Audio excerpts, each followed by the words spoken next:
आपल्यासोबत जयंत पाटील आहेत, माजी अर्थमंत्री महाराष्ट्र राज्याचे। जयंतजी, आपली नेमकी काय पहिली प्रतिक्रिया असणार आहे? कारण 70% मागण्या शेतकऱ्यांच्या मान्य केलेल्या आहेत मुख्यमंत्र्यांनी। विशेष म्हणजे संपूर्ण कर्जमाफीसाठी अडलेले शेतकरी जे आहेत त्यांना 31 ऑक्टोबरपर्यंत आपण अल्पभूधारक शेतकऱ्यांना दिलासा देऊ असं आश्वासन दिलेलं आहे। तसंच 20 जूनपर्यंत दुधाचे जे दर आहेत त्याची निश्चित करू असं सांगितलेलं आहे। आपली काय प्रतिक्रिया? मला वाटतं की ही आश्वासन आहेत आणि आश्वासनाचा पद्धत देण्याची मुख्यमंत्री आणि या सरकारची पद्धत गेली 2.5-3 वर्ष आम्ही बघतोय। आणि ज्यांनी संप केला त्या शेतकऱ्यांच्याशी चर्चा करून त्यांनी ही आश्वासनं दिली। याचा अर्थ असा की आज काही हातात पडलेलं नाही। 20 तारखेला बघू, ऑक्टोबरमध्ये बघू।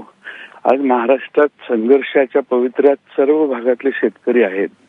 विजेचे दर रद्द करू, वाढलेले एवढी विजेची दरवाढ झालेली आहे, ती रद्द करण्याविषयी फारसं काही आश्वासन ठोस नाही। दुसरं म्हणजे जे व्याज आणि दंडव्याज आहे तेही भविष्यात आम्ही त्याचा विचार करू। हे सगळा विचार करू मूळ हातात नक्की ठोसपणाने काही पडलेलं नाही। अगदी कर्जमाफी देखील अल्पभूधारकांची करण्याच्या बाबतीत त्यांनी समिती अभ्यास करेल आणि मग ऑक्टोबरमध्ये निर्णय करेल असं जर सांगितलं असेल तर मला वाटतं शेतकऱ्यांच्या हातात एवढा मोठा संप करून फारसं काही पडलं नाही। आणि जोपर्यंत देवेंद्र फडणवीस मुख्यमंत्री महोदय हे ठामपणाने सांगत नाहीत तोपर्यंत शेतकऱ्यांच्या हातात काही पडेल असं वाटत नाही। आमचा 3 वर्षाचा अनुभव आहे। त्यामुळं शेतकऱ्यांनी संप केलाय, त्यांचं समाधान झालं असेल, त्यांनी तो संप विड्रॉ करायचा निर्णय घेतला असेल तर त्याबद्दल आमचं काही कोणाचं म्हणणं नाही। परंतु शेतकऱ्यांच्या हातात फडणवीस सरकारांच्याकडून काही मिळेल असं मला वाटत नाही।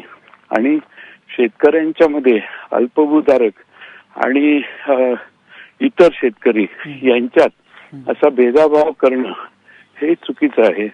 विदर्भातल्या, मराठवाड्यातल्या बऱ्यापैकी थोडेसे 5-7 एकरापेक्षा जास्त शेती असणारा शेतकरी जो आहे तो देखील संकटात आहे। ज्या भागात आत्महत्या जास्त होतात त्या भागात लँड होल्डिंग जास्त आहे, याचंही भान सरकारने ठेवणं आवश्यक आहे। पण काहीतरी गणित करून कमी खर्च कसा होईल आणि ह्या प्रश्नातून निसटता कसं येईल असा एक प्रयत्न मला मुख्यमंत्र्यांचा यातून दिसतोय। ठीक आहे, ज्यांनी चर्चा केलेली असेल त्यांचं मत काय हे महत्वाचं आहे, पण माझा राज्याच्या विधानसभेतला अनुभव की दिलेली आश्वासनं हे सरकार पाळत नाही। धन्यवाद। राष्ट्रवादीचे नेते जयंत पाटील आपल्यासोबत होते।